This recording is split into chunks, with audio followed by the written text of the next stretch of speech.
నెల రోజులైంది అధికారంలోకి వచ్చారు.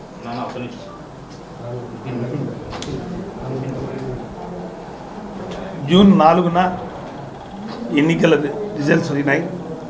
జూన్ 11న ప్రమాణ స్వీకారం చేశారు. ఇంకా పట్టుమని 20 రోజులు కాలే మీరు అధికారంలోకి వచ్చి. మీరు ఇచ్చే యూట్యూబ్లో ఛానల్లో వదలడం, ఊహాగానాలతో సృష్టికర్త మీరే, దుష్టప్రచారం చేసేది మీరే, అన్నీ చేసేది మీరే. దానికి కల్పన, దానికి మాది ప్రజెంట్ ముఖ్యమంత్రి, తెలంగాణ ముఖ్యమంత్రి రేవంత్ రెడ్డి దాన్ని వర్తస్సు పలకడం. అంటే కర్త కర్మ క్రియ అన్నీ మీరే. మీరే ప్రకటనలు ఇస్తారు, మీరే మీ పేపర్లో రాస్తారు, మళ్ళీ మీరే ఇంకో పేపర్లు రాస్తారు. అంటే అంత మ్యాచ్ ఫిక్సింగ్. చంద్రబాబు నాయుడు శిష్యుడు రేవంత్ రెడ్డి, తెలంగాణ ముఖ్యమంత్రి. ఆంధ్రజ్యోతి పేపరు రాధాకృష్ణ యూట్యూబ్ ఛానల్లో రాయించడం, దాని ఊహాగానాల్లో ఆంధ్రజ్యోతిలో రాయడం, కల్పన చేయడం. ఎన్నికలు పట్టుమని 20 రోజులు గల మీరు అధికారంలోకి వచ్చి ఊహాగానాలు చెప్పి ప్రజల్ని మబ్బదో పెట్టి ఏదో కథనాలు రాసి పేపర్లో మీ దుష్ట ప్రచారం చేయడం అనుకోండి. ప్రజలకు ఇచ్చిన వాగ్దానాలు మేము మ్యాండేటరీగా సంతోషిస్తున్నాం. మా ప్రభుత్వం ఎన్నో సంక్షేమ పథకాలు పెట్టింది, ఎంతో అభివృద్ధి కార్యక్రమాలు చేశాం. కానీ ప్రజలు మాకు తీర్పు ఇవ్వలేదు, మీకు ఇచ్చారు. ఆ తీర్పుని శిరస వహించి ప్రజలకు ఎంత మేలు చేయాలనో మీరు ఇచ్చిన వాగ్దానాలని కూడా నెరవేర్చాలి. అదే మేము కోరుకునేది. 6 నెలల వరకు కూడా ఎక్కడ కానీ ప్రెస్ మీట్లు పెట్టకూడదు. అధికారం తెలుగుదేశం పార్టీకి వచ్చింది, ఎన్నో సంక్షేమ పథకాలు, ఎంతో అభివృద్ధి కార్యక్రమాలు, ఎన్నో మాటలు ఇచ్చారు. అవన్నీ వాగ్దానాలు కాదు, నెరవేర్చాల ఖచ్చితంగా ప్రజలకని మేమందరం కోరుకున్నాం. మా ప్రభుత్వం రాకపోయినా కానీ ఎన్నో సంక్షేమ పథకాలు ప్రజలకు ఇచ్చాం, అభివృద్ధి చేసి చూపించాం. కానీ ప్రజలకి ఇంత మేలు చేసినా కానీ మాకు పట్టం కట్టలేదు. తెలుగుదేశం పట్టం కట్టారు. వాళ్ళు ఇచ్చిన సూపర్ 6 వాగ్దానాలు నమ్మినారు. మా సంక్షేమ పథకాలతో పాటు వాళ్ళ సూపర్ 6 కూడా కొనసాగాలని, ప్రజలకు అందరికీ చేరుకోవాలని మేము ఆలోచన చేశాం. కేవలం పట్టుమని 24 రోజులు కాల జగన్మోహన్ రెడ్డి పార్లమెంటుకు పోతున్నాడు, ఎంపీ అవినాష్ రెడ్డి రాజీనామా చేస్తున్నాడు, పులివెందులకి పోటీ చేస్తున్నారు అని ఆంధ్రజ్యోతిలో పేపర్లో రాయడం, మరుసటి రోజే మీ పేపర్లో రాయడం, మరుసటి రోజే రేవంత్ రెడ్డి బై ఎలక్షన్లు వస్తాయి, మా సత్తా ఏందో కడపలోనే తెలుసుకుందాం. ఒక తురి బుద్ధిలే కాంగ్రెస్ పార్టీకి. బై ఎన్నికల్లో ఒక తురి గడప దెబ్బ ఢిల్లీ అబ్బన్నట్టుగా 5,42,000 మెజార్టీ చూపించాం. ఇంకా బుద్ధి లేకుండా ఈ ఎన్నికల్లో వచ్చి బై ఎలక్షన్లు వస్తాయి, జగన్మోహన్ రెడ్డి గారికి ప్రభుత్వంలో గల్లీ గల్లీ తిరుగుతాడంట. కడప జిల్లాలో రేవంత్ రెడ్డి వచ్చి గల్లీ గల్లీ తిరుగుతాడంట. ఇట్లా మాట్లాడడం ఏమనే చర్య? మేమంతా ఖండిస్తున్నాం. జగన్మోహన్కి 40% ఓట్లు ఇచ్చారు. ప్రజల పక్షాన నిలబడతాం. వాళ్ళు చెప్పిన అన్ని వాగ్దానాలు నెరవేర్చేంత వరకు మేము పోరాటం చేస్తాం. మాకు పోరాటాలు కొత్తగా 2009లో ఆ దిగ్వంతరేత డాక్టర్ వైఎస్ రాజశేఖర రెడ్డి మరణం తర్వాత 4 సంవత్సరాలు ప్రతిపక్షంలో ఉన్నాం. ఒంటరిగా పోరాడినాడు. ఒంటరిగా ఒకరు తోడుగా వాళ్ళ అమ్మ విజయమ్మ గారు మా పార్టీ అధ్యక్షురాలుగా ఉండి ఆమె 2 పోటీ చేశారు, 2 గెలిచాం. 2012లో 17 మంది ఎమ్మెల్యేలు గెలిచాం. 2014లో 67 మంది శాసనసభ్యులు గెలిచాం. 2019 వరకు కూడా ప్రతిపక్షంగా ఉండి ప్రజలకు సంక్షేమ పథకాలు అందాలనే ఆలోచనతో ఆ రోజు 2014లో ఎన్నో మోసపూరిత వాగ్దానాలు ఇచ్చి ప్రజలకు అందలం ఎక్కిన తర్వాత ఏ ఒక్కటి చేయబోక జగన్మోహన్ రెడ్డి గారు అసెంబ్లీలో కాకుండా ప్రజాక్షేత్రంలో తేల్చుకుంటా అని చెప్పేసి ప్రజల పక్షాన్ని నిలబడి పోరాటం చేసిన వ్యక్తి జగన్మోహన్ రెడ్డి. పోరాటాలు మాకు కొత్తగా, పోరాటాలతో పుట్టిన పార్టీ వైఎస్ఆర్ కాంగ్రెస్ పార్టీ. ఈరోజు మేము అధికారం కోల్పోయినా కానీ ప్రజల పక్షాన్ని నిలబడతాం, ప్రజా పోరాటం చేస్తాం. మళ్ళీ తిరిగి 2029 వరకు కూడా మేము పోరాటాలు చేస్తూనే ఉంటాం. అధికారం వచ్చేదానికి ప్రజల పక్షాన్ని నిలబడతాం. అంతవరకు 2029లో ఎన్నికల్లో మేము తేల్చుకుంటాం. కానీ ఇట్లా అద్భుత కల్పన ఇట్లా రాయడం అనేది హీనమైన చర్య అని చెప్పేసి నేను తెలుసుకుంటున్నా. ఈరోజు 20 రోజులు కాలే అధికారంలోకి వచ్చి తెలుగుదేశం పార్టీ ఉచిత ఇసుక నేరం ప్రజలకందరికీ ఉచిత ఇసుక బాబు.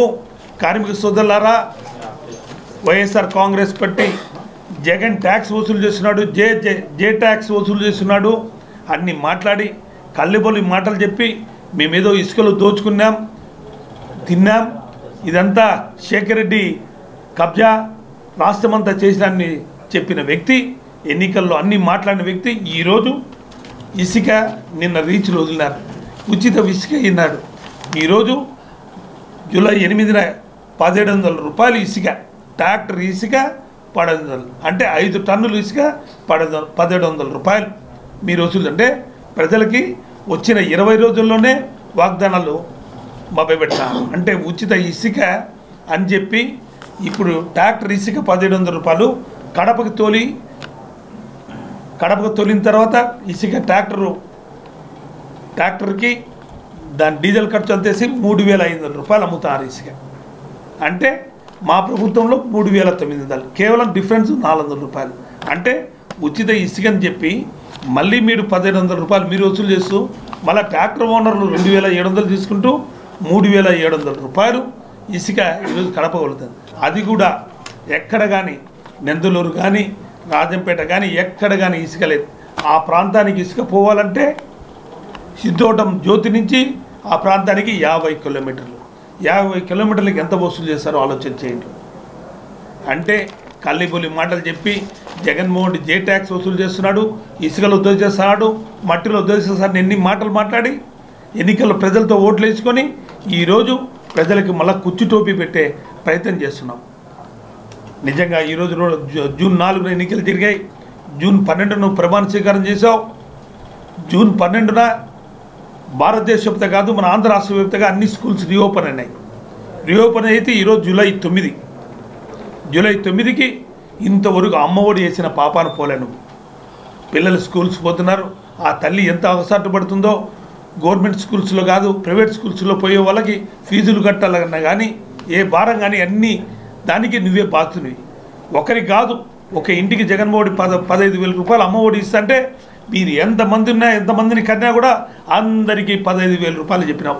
ఇంతవరకు నెల అవుతుంది. స్కూల్స్ రీఓపెన్ అయినాయి. తల్లి పిల్లలు కానీ అందరు స్కూల్ చేర్పించాలి, వాళ్ళ స్కూల్ ఫీజులు కట్టాలి, అన్నీ కట్టాలంటే ఎక్కడ కానీ ప్రజలకు ఇచ్చిన వాగ్దానాలు ఏది చేయలేదు. ఈరోజు జూన్ నుంచి ఖరీఫ్ సీజన్ స్టార్ట్ అయింది, వర్షాలు పడుతున్నాయి, రైతులకు ఇవ్వాల్సిన ఇన్పుట్ సబ్సిడీ కూడా ఇచ్చిన పాపాన పోలేదు. అదే 4 సంవత్సరాలు మేము అధికారంలో ఉన్నప్పుడు ప్రతి నెల జూన్లో 1వ తారీఖున వాళ్ళకి ఇన్పుట్ సబ్సిడీ ఖచ్చితంగా వేసిన పరిస్థితులు మా ప్రభుత్వంలో ఉన్నాయి. ఈరోజు జూలై 4 అవుతుంది. రాష్ట్ర వ్యాప్తంగా మన జిల్లాలో అయితే 250 కోట్ల రూపాయలు ఇన్పుట్ సబ్సిడీ రిలీజ్ చేయాల్సిన పరిస్థితి. కానీ ఈరోజు రాష్ట్ర వ్యాప్తంగా నాకు తెలిసి సరాసరిగా 3,000 కోట్ల రూపాయలు ఇంతవరకు ప్రజలకు ఇచ్చిన పాపాన పోలేను. జూన్ రైతు సోదరులకి అందరూ ఖరీఫ్ అనే వర్షాలు పడుతున్నాయి, దుక్కి దిన్నుకోవాలా, వాళ్ళకందరికీ సాగు చేయాలంటే సబ్సిడీలో ఎరువులు కొనాలి, ఇచ్చిన పాపాన పోలే. రైతుల్ని నట్టేట ముంచినావు, తల్లిదండ్రులని పిల్లలు బడికి పంపించే తల్లిదండ్రులను మోసం చేసినావు, భవన నిర్మాణ కార్మికులకి సోదరులకి అందరికీ కూడా మోసం చేశావు. ఇంత మోసం చేసిన వ్యక్తివి నువ్వు మాట్లాడతావు. మేము చేయుత దగ్గర ఇప్పటికే 2,500 కోట్ల రూపాయలు అక్కచెల్లెల అమౌంట్లో చేయుత వేయడం జరిగింది. అంటే 5,000 కోట్ల రూపాయలు మేము రిలీజ్ చేయాల్సింది ఎన్నికల కోడ్ ఇచ్చిన దానివల్ల 2,500 కోట్లు ఇచ్చినాం.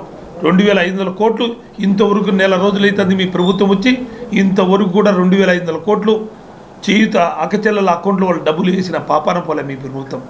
అంటే ఎన్నికల ముందు జగన్మోహన్ ప్రవేశపెట్టిన సంక్షేమ పథకాలు అన్నీ కొనసాగుతూ సూపర్ 6 మా పథకాలు కూడా కొనసాగుతాయి. రాష్ట్రాన్ని సృష్టిస్తా, రాష్ట్రాన్ని ఆదాయం వనరు సృష్టిస్తాను, మేము ఇచ్చే సంపద సృష్టిస్తాను. మేము ఇచ్చిన వాగ్దానాలే కాదు, జగన్ సంపద సృష్టించలేదు, కేవలం అప్పులు చేసుకున్నాడు. ఈరోజు జగన్మోహన్ రెడ్డి గారి ప్రభుత్వం కన్నా మా ప్రభుత్వం మిన్నగా చేస్తాం అని చెప్పి కళ్ళబొల్లి మాటలు చెప్పి అధికారంలోకి వచ్చిన తర్వాత ఇప్పటికే 1 నెల రోజులైతుంది. శాండ్ వదిలినావు, రైతులను మర్చిపోయినావు, అమ్మ ఒడి మర్చిపోయినావు, చేయూతను మర్చిపోయినావు. ఏ ఒక్కటి కూడా చేయకపోగా రాబోయే రోజుల్లో ఏపీ అంటే అమరావతి, పి అంటే పోలవరం, మూడు దోచుకునే పనే. అమరావతిలో కన్స్ట్రక్షను, అమరావతిలో ఫ్లైఓవర్లు, మీ సామాజిక వర్గానికి లబ్ధి చేకూర్చేట్టుగా 5 ఏళ్లలో ఎన్ని వేల కోట్లు దోచాలా, పోలవరంలో ఎన్ని వేల కోట్లు దోచుకొని తినాలి, మన ఎన్నికల ఖర్చు లెక్కంతా ఎట్ట తీయాలనే ఆలోచనల మీద ఉన్నావు తప్ప నువ్వు నీ కొడుకు ఏమి చేసిన పాపన పోలేదు. కేవలం వాగ్దానాలు ఇచ్చినావు, ప్రజల మేనిఫెస్టోని స్వాగతించినారు, మీకు పట్టం కట్టినారు. దయ ఉంచి జగన్మోహన్ మీద కళ్ళబొలి మాటలు చేసి ఆ మనిషిని ఎంపీకి పోతాడు, ఇక్కడ ఏమి పనిలే, ఆంధ్రప్రదేశ్లో రాష్ట్రంలో పని లేదని మాట్లాడించినాం. రేవంత్ రెడ్డితో కేవలం నీ శిష్యుడు ఇప్పుడు ముఖ్యమంత్రి అయినాడని ఆయన తెలంగాణలో ఉండి ఆంధ్ర రాష్ట్రం గురించి ఏమి చేశాడని ఈయన మళ్ళీ లొల్లి చేసేదానికి, ఇంట్లో చిచ్చు పెట్టేదానికి ఈ కార్యక్రమం చేస్తున్నావు తప్ప దీనికి అంతటికి కర్మ కర్త క్రియ చంద్రబాబు నాయుడు అంటే రాధాకృష్ణ. ఇట్లాంటి ఎన్ని మానుకొని బుద్ధి తెచ్చుకొని వాగ్దానాలు ఇచ్చినట్టుకి ప్రజలకి వాళ్ళకి సేవ చేయాలని కోరుకుంటూ, ఇలాంటి ఎన్ని కట్టకబద్దులు రాస్తే రాబోయే రోజుల్లో కూడా ఇప్పుడే దుష్ట శక్తి, అరాచకాలు, గూండాయిజం, రౌడిజం ఈ 20 రోజుల్లోనే ప్రజలందరూ కూడా గమనిస్తారు. నిన్న మైత్కూరులో కూడా భీమఠం మండలంలో ఎస్ రామాపురంలో మీ దౌర్జన్య కాండాలను చూస్తున్నాం. కోర్టులో ఉండే కేసును కూడా కోర్టులో తెగక ముందే ఇప్పుడు భూమి దున్నడం అనేది మీ అధికార పార్టీ చేస్తున్న అరాచక శక్తులు. రాష్ట్రంలో జరుగుతున్న అన్ని అరాచకాలని కూడా గమనిస్తున్నాం. ఆ డిసెంబర్ జనవరి మాసంలో ఖచ్చితంగా బాధితులందరినీ పరామర్శించడానికి మా జగన్మోహన్ గారు ఖచ్చితంగా బయలుదేరుతాం. రాబోయే రోజుల్లో మీరు చేసే అరాచక గుండాయిజాన్ని అరికట్టేదానికి జగన్మోహన్ ఖచ్చితంగా ప్రజలకు అండగా ఉంటాడని చెప్పి తెలియజేసుకుంటూ, మీరు ఇచ్చిన తీర్పుని, మీకు ఇచ్చిన తీర్పుని మీ మేనిఫెస్టో ప్రకారం సంక్షేమ పథకాలు, మీ సూపర్ 6 పథకాలు అన్నీ అమలు చేయాలని కోరుకుంటూ, ఇప్పటికైనా ప్రజలు గమనించాలి. ఎంత మోసపూరిత వాగ్దానాలతో ఉచిత విద్యుత్ అని 1700 రూపాయలు ఇసుక వస్తున్న ఉచిత విద్యుత్ కాదు ఉచిత ఇసుక అని చెప్పేసి ఈరోజు 1200 రూపాయలు వసూలు చేస్తున్న చంద్రబాబు నాయుడు కళ్ళబుల్లి మాటలు మీరు ప్రజలందరూ కూడా గమనించాలని కోరుకుంటూ సెలవు తీసుకుంటున్నాను.